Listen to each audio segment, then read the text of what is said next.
പലപ്പോഴും നമ്മൾ മീൻകറി വയ്ക്കുമ്പം ചാറ് ഒരുമാതിരി വെള്ളം പോലെ കിടക്കും. ഈ ചാറ് നല്ല കൊഴുത്തതാണെങ്കിൽ മീൻകറി കൂട്ടാൻ ഒരു രസമുള്ളൂ. മസാല ഒരു പ്രത്യേക തരത്തിൽ വെച്ചാൽ നമുക്ക് മീൻകറി നല്ല കൊഴുത്ത ചാറോടുകൂടെ വെക്കാം. അപ്പോൾ എൻ്റെ കൂട്ടുകാർക്കെല്ലാം മിസ് ചാൻഡീസ് ഫുഡ് നോട്ട്സിൻ്റെ പുതിയൊരു എപ്പിസോഡിലേക്ക് വളരെ സ്നേഹപൂർവ്വം സ്വാഗതം. ഇന്ന് ഞാൻ നിങ്ങൾക്കായിട്ട് തയ്യാറാക്കി കാണിക്കുന്നത് നല്ല കൊഴുത്ത ചാറോട് കൂടിയ കുടംപുളിയിട്ട മീൻകറി. ചാനൽ ആദ്യമായിട്ടാണ് കാണുന്നതെങ്കിൽ സബ്സ്ക്രൈബ് ബട്ടൺ പ്രസ് ചെയ്യാനും അപ്പോൾ വരുന്ന ബെല്ലൈക്കണും പ്രസ് ചെയ്ത് ഓൾ എന്നുള്ള ഓപ്ഷൻ സെലക്ട് ചെയ്താൽ ഞാനിടുന്ന എല്ലാ വീഡിയോസിൻ്റെ നോട്ടിഫിക്കേഷൻസ് നിങ്ങൾക്ക് കിട്ടും. ഈ റെസിപ്പിയുടെ ഇൻഗ്രീഡിയൻസ് വീഡിയോയുടെ ഒടുവിലും അതുപോലെ തന്നെ ഡിസ്ക്രിപ്ഷൻ ബോക്സിലും തന്നേക്കാം. ഇതിനുള്ള ചുവന്നുള്ളി, വെളുത്തുള്ളി, ഇഞ്ചി ചെറുതായിട്ട് അരിഞ്ഞത്, കറിവേപ്പില, അല്പം ഉപ്പിടാം. ഇതിലേക്ക് ഒരല്പം വെള്ളം ഒഴിച്ച് നമുക്ക് നന്നായിട്ടൊന്ന് അരച്ചെടുക്കാം. അപ്പം ഞാൻ അത് നന്നായിട്ട് അരച്ചെടുത്തിട്ടുണ്ട്. ഈ അരപ്പ് ഇവിടെ ഇരിക്കട്ടെ. മീൻകറി വെക്കാൻ എപ്പോഴും ഇതുപോലത്തെ മഡ് പോട്ടാണ് നല്ലത്. ചട്ടി ചൂടാകുന്ന ഉടനെ നമുക്ക് വെളിച്ചെണ്ണ ഒഴിക്കാം.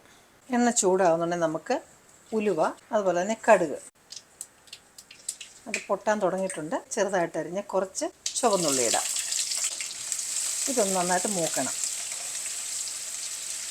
ഉള്ളി ഇങ്ങനെ ബ്രൗൺ കളറായി വരുന്ന ഉടനെ നമുക്കതിലേക്ക് ഒരല്പം കായമിടണം. ചിലർ കായം ഇടത്തില്ലെന്നൊക്കെ പറയുമായിരിക്കും, പക്ഷെ നിങ്ങളൊന്നിട്ട് നോക്കുക, അതിൻ്റെ വ്യത്യാസം മനസ്സിലാവും. ഇതിലേക്ക് ഒരു തണ്ട് കറിവേപ്പില, അതുപോലെ തന്നെ നമ്മൾ അരച്ച് വെച്ച അരപ്പില്ലേ അത് ഇട്ട് കൊടുക്കുക. ഈ അരപ്പ് നന്നായിട്ട് വഴറ്റുക. അരപ്പ് നല്ലതുപോലെ മൂക്കണം. ഇതിപ്പം വെള്ളം ഒരു മുക്കാലും പറ്റിയിട്ടുണ്ട്. 7 മിനിറ്റ്, ഒരു 5 തൊട്ട് 7 മിനിറ്റ് കഴിയുമ്പോഴത്തേനും അതിൻ്റെ വെള്ളമൊക്കെ പറ്റും. ആ സമയം ആകുമ്പോഴത്തേനും നമുക്ക് മുളക് പൊടി ഇടാം ഇതിനകത്തേക്ക്. ഇതിനകത്തൂടെ ഒന്ന് മിക്സ് ചെയ്തിട്ട് ഈ മുളകും നന്നായിട്ട് നമുക്കൊന്ന് വഴറ്റിയെടുക്കണം. ഈ മുളക് പൊടി നന്നായിട്ട് വഴലുന്നതനുസരിച്ച് നമ്മുടെ മീൻ കറിക്ക് കളറും ഉണ്ടാക്കിക്കോളും. അപ്പോൾ അത് നന്നായിട്ട് എണ്ണയ്ക്കകത്ത് വഴറ്റാം. നമുക്ക് ഇതിനകത്ത് എണ്ണയൊന്ന് തെളിയുന്നിടം വരെ നമുക്കൊന്ന് വഴറ്റാം. അപ്പോഴത്തേന് മുളക് നന്നായിട്ട് വഴലുകയും അതുപോലെ തന്നെ നമുക്ക് ആവശ്യമുള്ള കളർ കിട്ടുകയും ചെയ്യും. ഒരു ലോ ടു മീഡിയം ഫ്ലെയിമിലിട്ടിട്ട് ഇടയ്ക്കിടയ്ക്ക് ഒന്ന് ഇളക്കി കൊടുത്താൽ മതി. നമുക്ക് ആവശ്യമെങ്കിൽ അല്പം ഉപ്പും കൂടി ഇപ്പോൾ തന്നെ ഇട്ട് കൊടുക്കാം. ആ ഉപ്പും കൂടെ ചേർന്ന് അരപ്പ് നന്നായിട്ട് അങ്ങ് വഴന്നോളൂ. ഇങ്ങനെ എണ്ണ തെളിയാൻ തുടങ്ങുന്ന ഉടനെ എൻ്റെ അർത്ഥം വെള്ളം മുഴുവൻ പറ്റിയെന്നാണ്. ഈ സമയത്ത് നമുക്ക് ഇതിലേക്ക് നമ്മൾ പുളി ഒഴിക്കാം. ഈ പുളിയോട് കൂടിയോ ഇനി അതല്ല വെള്ളം മാത്രമോ ആയിട്ട് നമുക്ക് ഒഴിക്കാം. അതിഷ്ടം പോലൊക്കെ ചെയ്യാം. ഇത് നന്നായിട്ടൊന്ന് കലക്കണം. ഈ മീൻകറിക്കകത്ത് സാധാരണ ഈ കുടംപുളി ഇട്ട് വെക്കുന്ന മീൻകറിക്കകത്ത് സാധാരണ നമ്മൾ മല്ലി ചേർക്കാറില്ല. അത് വേറൊരു പ്രിപ്പറേഷനാണ് മല്ലി ചേർത്തുള്ളത്. തന്നെയല്ല, മല്ലി ചേർത്ത് കഴിഞ്ഞാൽ മീൻകറി പെട്ടെന്ന് അഴുക്കായി പോവുകയും ചെയ്യും. ഞാൻ അരപ്പരച്ചപ്പോൾ ഉണ്ടായിരുന്ന ആ ബ്ലെൻഡർ ഒന്ന് റിൻസ് ചെയ്ത് ആ വെള്ളം കൂടെ, അതല്ലെങ്കിൽ വെറുതെ വെള്ളം ഒഴിച്ചു കൊടുത്താലും മതി. ഈ സമയത്ത് ഞാൻ മീൻ നല്ല കറക്റ്റായിട്ട് കഴുകി കുടംപുളി വെള്ളത്തിനകത്തൊക്കെ കഴുകി വൃത്തിയാക്കി വെച്ചിട്ടുണ്ട്.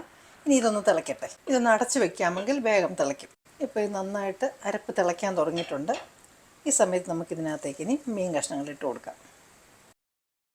നമ്മൾ ഈ ചാറിനകത്തേക്ക് അല്ലെങ്കിൽ അരപ്പിനകത്തേക്ക് ഇട്ടതിന് ശേഷം നമ്മൾ പൂണിട്ട് ഇളക്കുന്നതിനെക്കാട്ടിലും നല്ല ഇങ്ങനെ ഒന്ന് കറക്കി കൊടുത്താൽ അപ്പോഴത്തേനും അതെല്ലാം ഓട്ടോമാറ്റിക്കായിട്ട് തന്നെ അവനവൻ്റേതായിട്ടുള്ള സ്ഥലം കറിക്കകത്ത് കണ്ടുപിടിച്ചോളും. അപ്പോൾ കറക്റ്റായിട്ട് അതെല്ലാം വന്ന് വീണോളും. ഇനി നമുക്ക് തീ ഒരല്പം കൂടെ കൂട്ടി, ഇത് ഞാൻ ചെറിയ തീയിലാണ് ഇപ്പോൾ വെച്ചിരുന്നത്, ഒരു മീഡിയം ഫ്ലെയിമിലാക്കിയതിന് ശേഷം ഇനി ഒന്നൊന്നായിട്ട് ഒന്നുകൂടെ തിളയ്ക്കട്ടെ. എന്നിട്ട് നമുക്ക് തീ കുറയ്ക്കാം. ഉപ്പും പുളിയും ഒക്കെ ഉണ്ടെന്ന് ഉറപ്പ് വരുത്തണം. അതല്ലെങ്കിൽ പുളിവെള്ളം നമുക്ക് ബാക്കിയുള്ളത് ഒഴിച്ചു കൊടുക്കാം. ഉപ്പും നമുക്ക് ചേർത്ത് കൊടുക്കാം. ഇപ്പം നല്ലതുപോലെ തിളയ്ക്കുന്നുണ്ട്. ഇങ്ങനെ ഒരു 4 മിനിറ്റ് 5 മിനിറ്റ് തിളയ്ക്കണം. തിളച്ച് കഴിയുമ്പോൾ വേണം നമുക്ക് തീ കുറച്ചിടാൻ.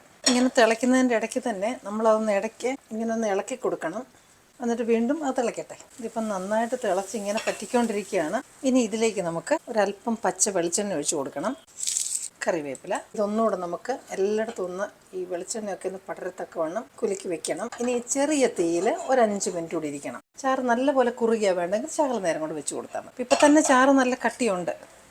ഇത് ചെറിയ തീയിൽ തന്നെ അടച്ച് വെക്കുകയാണ്. പക്ഷേ വായു പോകത്തക്കവണ്ണം അടയ്ക്കണം, എങ്കിലേ വെള്ളം പറ്റത്തുള്ളൂ. ഇപ്പോൾ ഒരു 5 മിനിറ്റ് ആയിട്ടുണ്ട്. ചാറൊക്കെ നല്ലതുപോലെ കുറുകി. അപ്പം ഇനി ഇതിനകത്തേക്ക് കറിവേപ്പിലയും കൂടെ തണ്ടിട്ടതിന് ശേഷം ഒന്ന് അടച്ച് വെക്കുന്നു. അതുപോലെ തന്നെ തീ അങ്ങ് ഓഫ് ചെയ്യുന്നു. ഇനി അങ്ങനെ ഇരുന്നോട്ടെ, ഒരു 5 മിനിറ്റ് ഇരുന്നോട്ടെ. പലതരത്തിലുള്ള മീൻകറി ഞാൻ ഓൾറെഡി ഇട്ടിട്ടുണ്ട്. പല ദേശക്കാരുടെ മീൻകറി ഞാൻ ഓൾറെഡി ഇട്ടിട്ടുണ്ട്. അതൊക്കെ ഒന്ന് കണ്ടു നോക്കണം. നിങ്ങളുടെ വാല്യുബിൾ ആയിട്ടുള്ള ഫീഡ്ബാക്ക് കമൻസ് ആയിട്ട് പോസ്റ്റ് ചെയ്യാനും മറക്കരുത്. മറ്റു നല്ലൊരു റെസിപ്പിയുമായി വീണ്ടും ഞാൻ എത്തും. Till then I M signing off and you stay safe.